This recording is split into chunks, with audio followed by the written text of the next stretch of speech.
pakar yang saya hormati ini semuanya sahabat-sahabat utama ini, terutama Bu Nyai.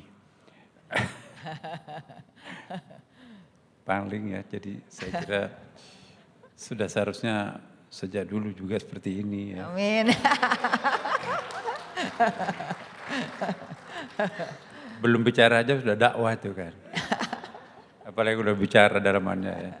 Jadi gini, Bapak Ibu sekalian, saya mohon maaf ya, mungkin saya akan lebih terbuka di sini. Saya bukan kapasitas sebagai ya, saya biasa-biasa lah di sini ya. Kalau kita ingin maju sebagai umat ya, kita harus meninggalkan zakat.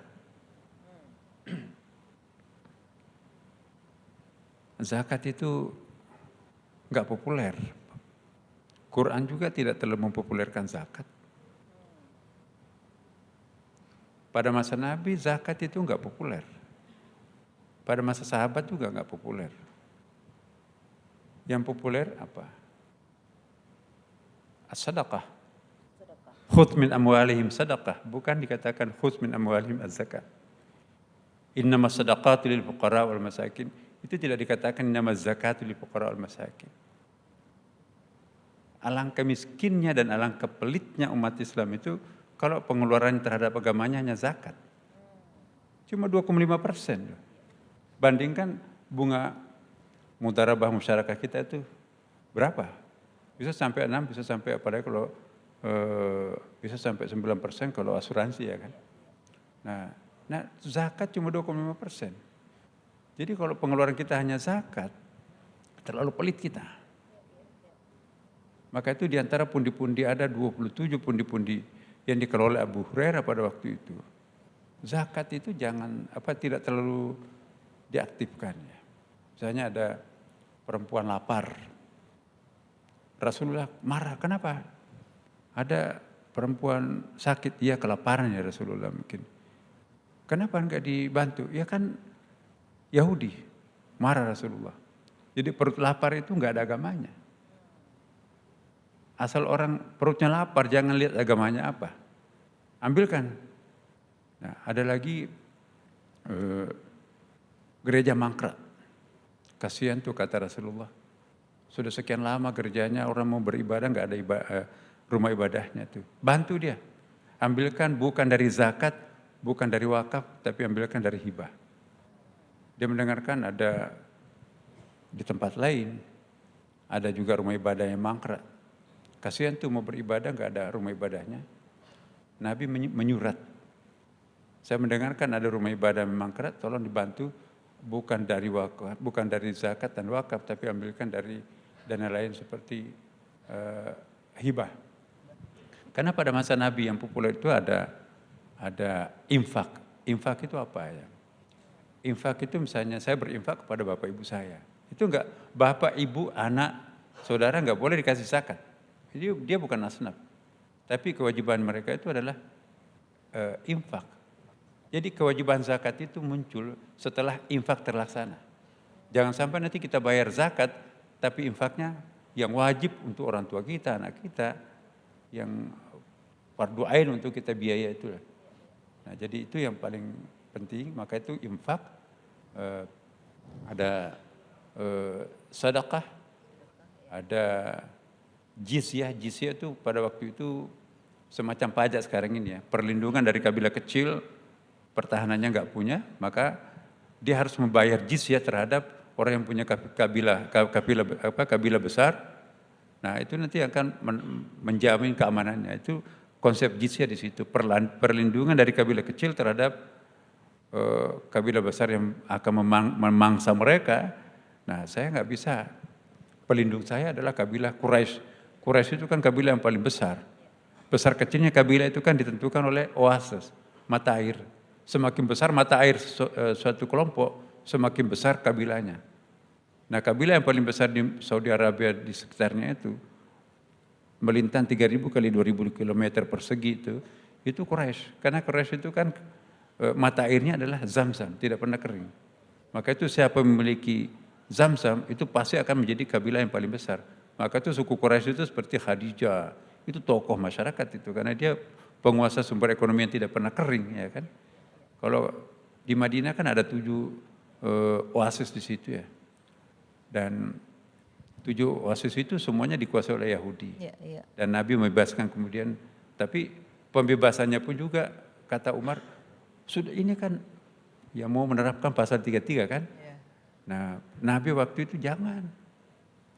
Memang itu kekayaan itu adalah milik masyarakat, tetapi itu kan ada biaya pemeliharaannya kan. Kalau oasis itu tidak dipelihara, itu mungkin habis oasisnya itu.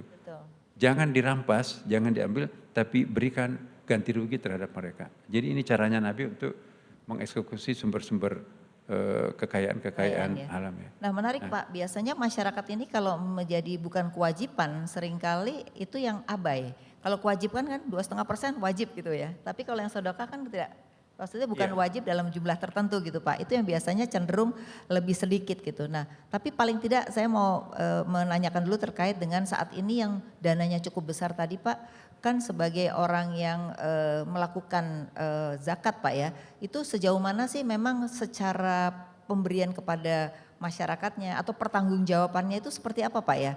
Mungkin ini yang masyarakat masih banyak yang mempertanyakan penggunaannya kemana, terus kalau saya zakat itu kalau tidak langsung dikelolanya bagaimana, itu gimana Pak? Secara organisasi mungkin perlu, sebelum nanti wakaf juga menarik soalnya Pak.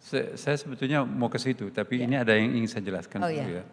Bahwa selain zakat ada infak, ada sedekah, ada jariyah, ada hibah, ada wasiyah, ada luqata. Luqata itu dalam konsep luqata dalam Islam, Umar bin Khattab itu tanah yang tidak ditanami oleh penduduk selama 5 tahun berturut-turut itu jatuh kepada Baitul Mal.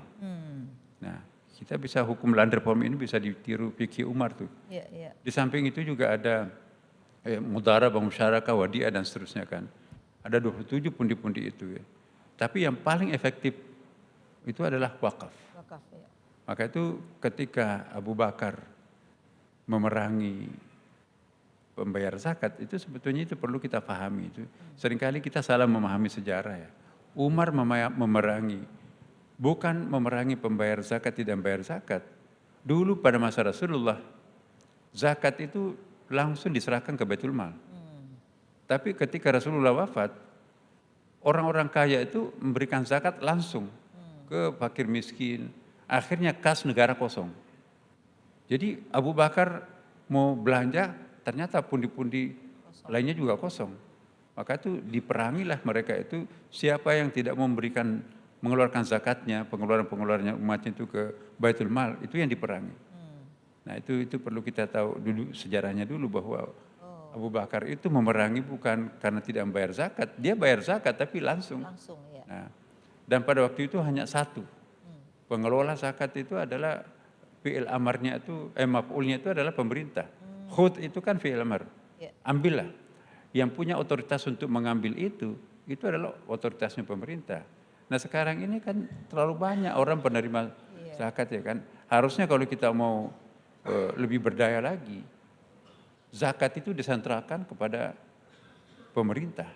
Seperti pada masa Nabi, pada masa Abu Bakar kan kembali pada waktu itu. Jadi pertanggungjawabannya lebih jelas ya Pak? Lebih jelas. Kan lebih banyak kelompok-kelompok begitu ya? Nah iya banyak sekali. Makanya. Sekarang ini saya tidak menyebutkan di sini kan juga banyak sekali penerima zakat ini kan. Betul. Dan itu enggak terkontrol. Nah, Undang-Undang Basnas itu juga punya kelemahan yang fatal ya, tidak punya dewan pengawas ya, tidak punya komisaris lah. Kalau ada pengawasnya kan ada yang mengawasi. Enggak, jadi otoritasnya kepada ketua Basnas itu sangat sentral. Nah jadi kepada siapa yang mau dikasih itu terserah dia. Nah akhirnya apa? Banyak sekali syubhatnya di Basnas itu. Kenapa enggak ada yang ngatur? Ya, jangan-jangan amilnya itu lebih banyak daripada yang fukaranya ya kan, tidak boleh itu kan. Ada pernah kami tegur itu waktu saya masih dirjen itu. Anda beriklan sampai miliaran di TV-TV itu. Uang iklan itu kan puluhan miliar itu dari mana? Ya. Dari zakat kan? Ada enggak asnafnya bayar iklan? Nah, Anda melanggar loh.